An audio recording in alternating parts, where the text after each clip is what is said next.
Hi, this is Dr. Paul, and we're talking with Dr. Garrett, Bode, chiropractic physician right here in Oldsmar, Florida.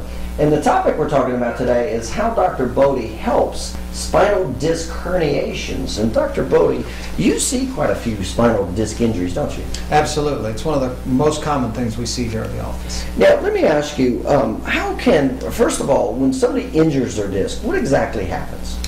An injured disc can be injured in a couple of different ways, by the misalignment of a vertebra or from a trauma, say a car accident, a whiplash type injury. But typically what's causing a disc injury is where the bones of the spine have shifted in such a way as they've caused a damage to the disc that resides between those two bones. Mm-hmm. Okay. Now, let's say that's the case. There's a disc injury. Okay. And what can you do to help it now?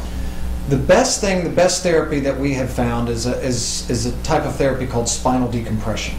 Spinal decompression is a type of therapy that removes the compressive forces on that disc to alleviate the pressure on it, and therefore allowing that decompression of that disc to alleviate the symptom. If you don't mind, walk me through. Let's say I have a disc injury, okay, and you're going to use spinal decompression on me. Okay, what are you going to do? What's going to happen? The first thing when a patient comes through is, most of the time when patients come through and they've had a disc injury for quite a while, they've usually had some type of radiological examination or something that gives us an exact level. But when they come through our door, the first thing we're going to do is do an evaluation.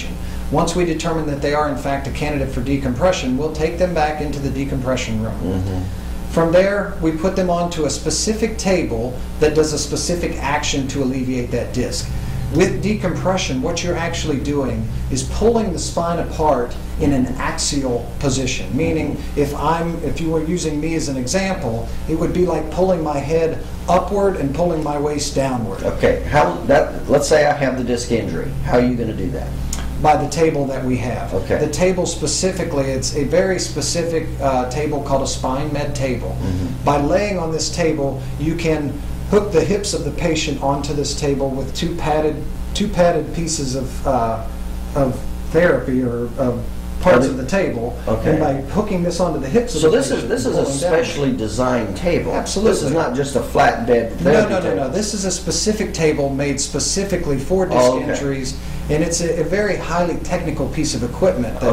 So let me understand. Am I laying face up or face down? You're laying face up. Okay, I'm face up, and I've got the support at my hips. Mm-hmm. Okay, now you have another strap that goes around the top of you. Okay. That point is to hold you in place, while the port that's on your hips, or the part that's on your hips, pulls downward. Okay. And by doing so, the top body is held in position, but the lower half of the body is being pulled downward. Okay. And in doing so, you take the pressure that is squeezing that disc together, creating all of that pain, and as you pull it apart, it gently pulls apart to alleviate that. I was going to say, this is slow and easy, isn't it? Very slow and easy. Most of the patients, when we put on decompression, I go back to bring them off the table. Most of them are completely asleep because they're so relaxed. Mm-hmm. By pulling apart that table, and it does pull very gently, but by pulling apart, it alleviates that severe pain that patient is in, and helps to give them a more sense of relaxation and relief. Now, how do you know how much pressure to use to open that disc injury up? How much? There is a specific protocol for the table that we have. There are different types of decompression tables. When we purchased our table, we wanted to make sure that we found the table that we felt had not only the best technique, but also the latest technology that would give our patient the best chance for help. But in doing so, to determine how much weight, it's based upon the patient itself. And typical protocol is to take the patient's total weight, divide it by 4, and subtract 10 pounds. That's your starting weight. Okay. So if you have a 200-pound man, you divide that by 4. I got you. Take away. So that's where you kind of the start. And that's correct. And then go from there. Okay. Now let's say something goes wrong on the table. I don't like it. What happens?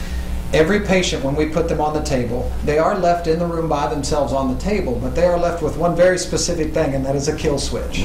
If anything on the table during the treatment begins to become uncomfortable or gets to the point where the patient feels it's not right, they can stop it themselves by simply hitting that button. It immediately shuts off that table without any further action at all. Does that happen very much? Do patients actually... Most of the time, patients, when I go back there, if they've hit the kill switch, they apologize. Oh, doc, I'm sorry, I hit the button on accident. Oh, okay. I've yet to have anyone push it because they were actually having discomfort. So it is a very comfortable procedure. Absolutely. It's not only is it comfortable, but it's relieving the symptom while they're on there. So it's, and for a lot of patients, if you've had a disc injury, you know that unrelenting, constant pain.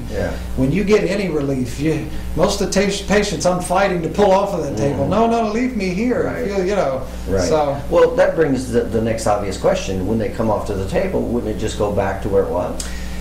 For the longest time, this technology sat on the sidelines because of that very school of thought. Most people thought, well, yeah, you can pull it apart, but as soon as I stand up, gravity's going to affect me again and compress me together. What they have found through the research and the studies, where you find someone finally took the step to develop the table and do it, and did the studies, and what they have found is that does not occur. I've had probably 30 patients on our table in the course of the last 2 years. I've only had one patient that returned that said some of their symptoms returned. By putting them on the table for 2 or 3 more visits, their symptoms disappeared again. We have yet to have them come back into the office. We do tell patients, however, with disc injuries, if you go back to the activity that caused the disc injury in the first place, your chances of it coming back are going to be pretty high. But whether you utilize spinal decompression, chiropractic therapy, or even surgery, if you don't take care of that injured disc, it's going to come back on you eventually. Well, is it possible when you get to therapy that it actually heals right? Oh, absolutely. It can heal properly, and when it does heal properly, it becomes a permanent fix. And decompression is meant to be a permanent fix, not just a temporary relief or therapy. It is actually a treatment meant to fix the problem on a permanent basis. Okay. And how many therapies typically would it take? How many treatments would it take to... The typical protocol with decompression is 20 treatments on the table itself. Myself and 4 other chiropractors went into decompression together, meaning that we all 4 went to several different seminars to determine not only what's the best table, but which one utilizes the best protocol and which one seems to be getting the best results. In doing so, the 4 of us chose one table, and each of us have been utilizing it in our offices. In doing so, all 4 of us came up with a protocol that we found worked best for the patient. That is 20 treatments on the decompression table itself. There are vitamins and supplements that we use to help nutrify the disc and help it to gain that that nutrification and keep it healthy. There's a physical exam.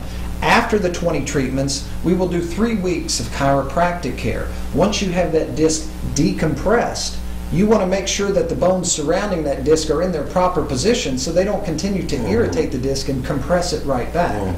There are some belts that we use to give extra support. There's also a final exit exam and also a core strengthening set of therapies that we do with the patient to help them to make sure that all of supportive type therapies. And all of them are utilized to make sure that the patient does have a permanent fix. Right. Is this spinal decompression, is this the type of therapy that can prevent somebody from having disc and back surgery? Oh, absolutely. I've had, like I said, of those 30 patients that I've had on this table, I want to say maybe 5 or 6 already had their surgery scheduled. Oh, wow. And canceled it due to is that this, right? because they got such good relief and such good results. Okay. Well, that's interesting. All right, very good. Again, we're talking with Dr. Garrett Bode, chiropractic physician right here in Oldsmar, Florida. And the topic today, again, is talking about how to relieve a disc herniation, specifically what appears to be a very effective form of treatment, spinal decompression. So if you're having any disc injury or suspect disc injury, certainly give, or even if you're possibly looking at surgery, give Dr. Bode a call.